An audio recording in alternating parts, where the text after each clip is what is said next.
Yo, what's going on, guys? Clutch back again with another video for you guys, and today it is going to be another tactics video. Before we do get into it, if you haven't already, please drop a like on the video if you do enjoy it. Leave a comment if you do have any questions about FIFA, anything, obviously with this new controversy as well that happened with the rewards. If you've got any questions at all, or just want to chat about it, leave your opinion, leave it down in the comments. And as well, if you can as well, please drop a sub. We're trying to hit 5.3k. I think we're about 12 off. So if any of you can sub, it'll be much appreciated. As well, also, if you do want your weekend league games played by me or Jamboo to get yourselves the best weekend league rewards, visit the link down in the description below. Improveyourrank.co.uk. You can get either me, Jamboo, or one of our mini pros to try and get you the best rewards on the game. Try and get you some amazing cards like this team right here. Pretty incredible. So yeah, if you do want that, then like I said, improveyourrank.co.uk and go and buy it. Also as well, I am running a giveaway for you guys, so all you need to do is just like and comment on the video, and then I'll be giving away some FC points for you guys to open some of these big packs, try and get you guys some of these tops. So like I said, like and comment to enter the giveaway. So, we are doing a tactics, like I said, and it is going to be the 4-4-2. 4-4-2 is still so good this year. Really enjoyable to play with, and just a generally very good formation. So, we're going to walk you guys through what I'm using and why I'm using it, and hopefully it'll work for you guys too. So, defensive style is on balanced. For me, 4-4-2, it has to be balanced. You can maybe do some press tactics, but for me, press tactics are no good. They just drain a lot of stamina, and in general just really aren't the way to go, at least for me. It is up to you guys obviously if you want to use it, but I just don't get along with it personally. Now the width is on 45.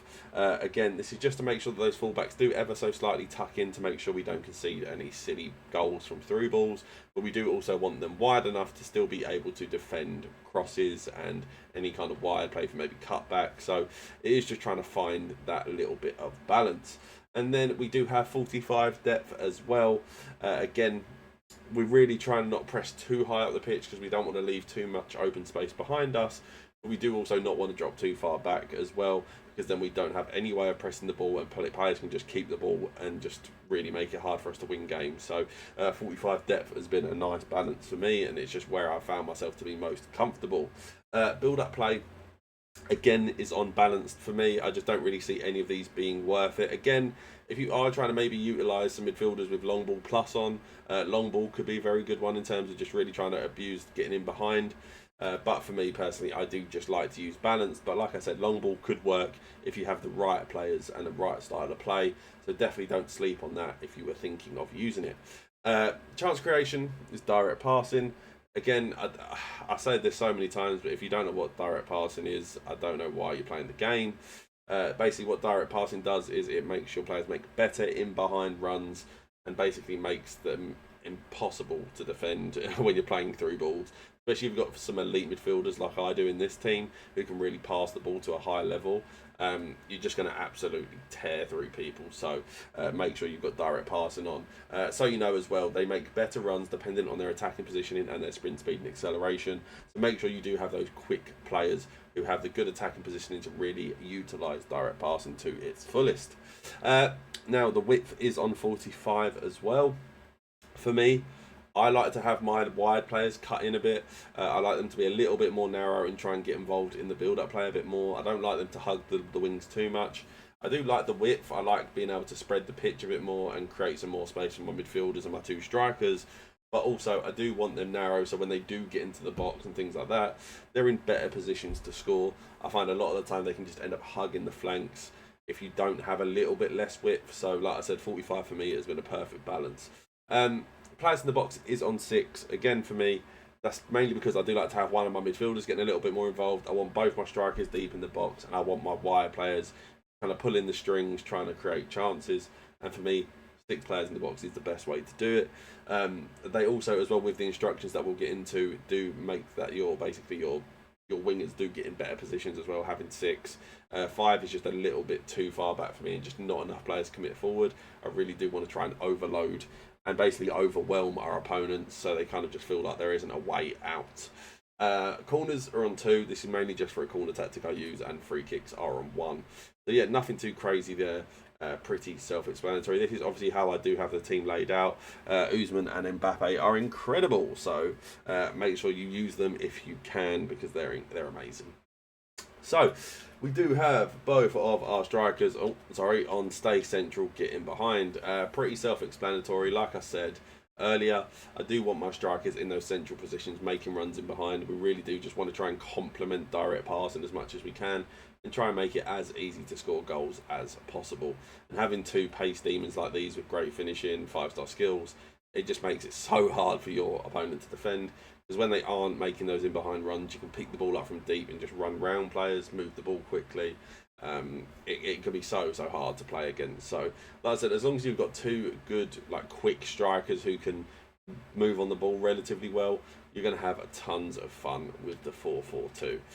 So I do also have both of my centre mids on stay but while attacking cover centre.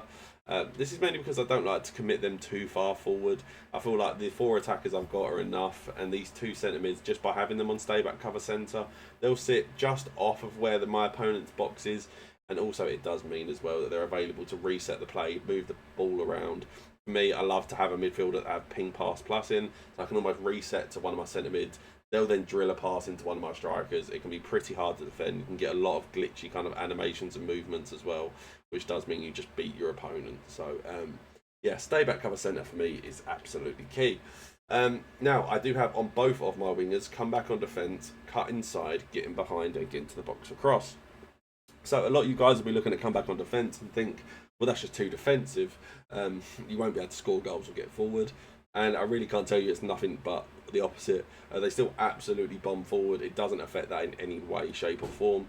It does just mean that when we are defending, they will just come back and help us defend as well, and just make our job a little bit easier to defend our back line.